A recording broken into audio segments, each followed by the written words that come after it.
यवतमाळ शहराजवळ चौसाळा जंगलात 15 मे रोजी एक जाळलेला मृतदेह आढळून आला. पोलिसांनी तपास करायला सुरुवात केल्यानंतर हा खून असल्याचं समोर आलं. या हत्येमधील एक एक धक्कादायक तपशील उघडकीस येत गेले. मुख्याध्यापिका असलेल्या पत्नीने आपल्या 2 विद्यार्थ्यांच्या मदतीने पतीला विष देऊन संपवलं आणि मृतदेह जंगलात नेऊन जाळला होता.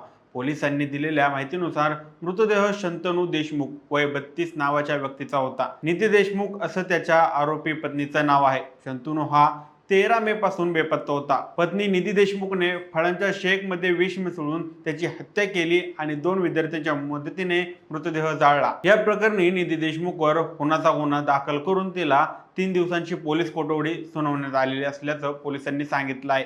तसंच मृतदेहाची विल्हेवाट लावण्यासाठी तिला मदत करणाऱ्या 2 अल्पवयीन आरोपींना पोलिसांनी ताब्यात घेतलं आहे.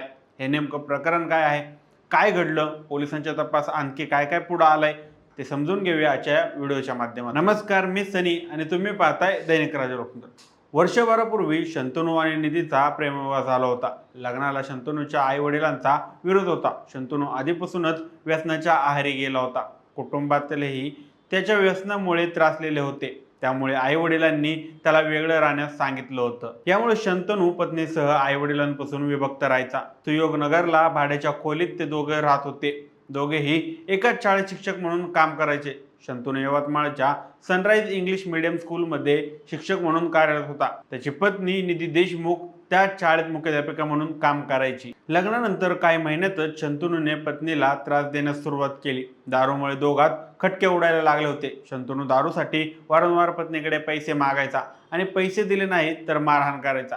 पत्नीचे काही अश्लील फोटो त्याने मोबाईलमध्ये काढून ठेवलेले होते. दारूसाठी पैसे न दिल्यास ते अश्लील फोटो व्हायरल करण्याची धमकी द्यायचा. याच्या त्रासाला कंटाळून पत्नीने त्याच्या हत्येचा टोकाचं पाऊल उचललं. पतीला संपवण्यासाठी निधीने गुगलवर विष तयार करण्याची माहिती घेतली. त्यानंतर तिने महादेव मंदिर परिसरातून फळं आणि फुलं विकत घेतली. फळं आणि फुलांचा शेक तयार करून त्यात पॅरासिटामॉलच्या जवळपास 15 गोळ्या टाकल्या. निधीने इंटरनेटच्या माध्यमातून विषारी फुलांची माहिती मिळवली होती. त्यानुसार तिने जास्तीत जास्त धोत्र्याची फुलं घालून शेक तयार केला होता. तो शेक तिने दारूच्या नशेत असणाऱ्या पतीला दिला. त्यानंतर मंगळवारी म्हणजे 13 मेच्या संध्याकाळी 5च्या दरम्यान शंतनूचा मृत्यू झाला. निधीने शिकवण्यासाठी येत असलेल्या 2 विद्यार्थ्यांनाही स्वतःची कर्मकहाणी सांगत मदतीसाठी तयार केल्याचं पोलीस तपासात समोर आलेलं आहे. मृतदेहाची वाट लावण्यासाठी निधीने त्या विद्यार्थ्यांना तयार केलं होतं. त्यानंतर विद्यार्थ्यांनी मृतदेह गाडीवरून नेऊन जंगलात टाकला. मात्र पोलिसांच्या भीतीने दुसऱ्या दिवशी या तिघांनी मृतदेह पेट्रोलने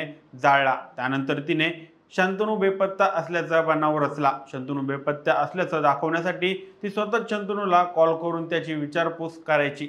मोबाईल चालू ठेवून तो जिवंत असल्याची ही भासवायची. शंतनूच्या मोबाईलवरून ती स्वतःला कॉल करून रिप्लाय पण करायची. पोलिसांना संशय येऊ नये म्हणून पतीच्या मोबाईलमधून "मी थोड्या वेळात येतो, इथेच आहे" असं मेसेज करून ठेवले होते.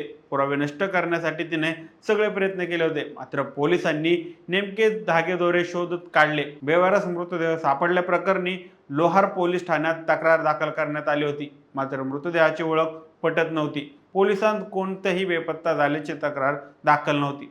त्यामुळे खुनाचा तपास करण्यासाठी पोलिसांपुढे मोठं आव्हान होतं. पोलिसांनी तपास सुरू केला. तपास करताना पोलिसांना महत्त्वाचे धागेदोरे सापडले. तर शंतनू सोबत बारमध्ये असणाऱ्या मित्राची कुजबूज पोलिसांच्या चौकशी दिशा बदलणारी होती. पोलिसांनी संशयित म्हणून एका मित्राची चौकशी केली. त्यावेळी 13 मे रोजी काढलेला शंतनूचा फोटो एका मित्राच्या मोबाईलमध्ये पोलिसांना सापडला. गुन्हे शाखेचे सहाय्यक पोलीस निरीक्षक संतोष मनवर यांनी दिलेल्या माहितीनुसार मृतदेहाची ओळख पटल्यानंतर आम्ही चौकशीची चक्रे फिरवली. मित्रांच्या मोबाईलमध्ये असलेला फोटो, शर्टचा कलर आणि घटनास्थळी जळलेल्या अवस्थेत मृतदेहाच्या शर्टचा कलर सारखाच होता.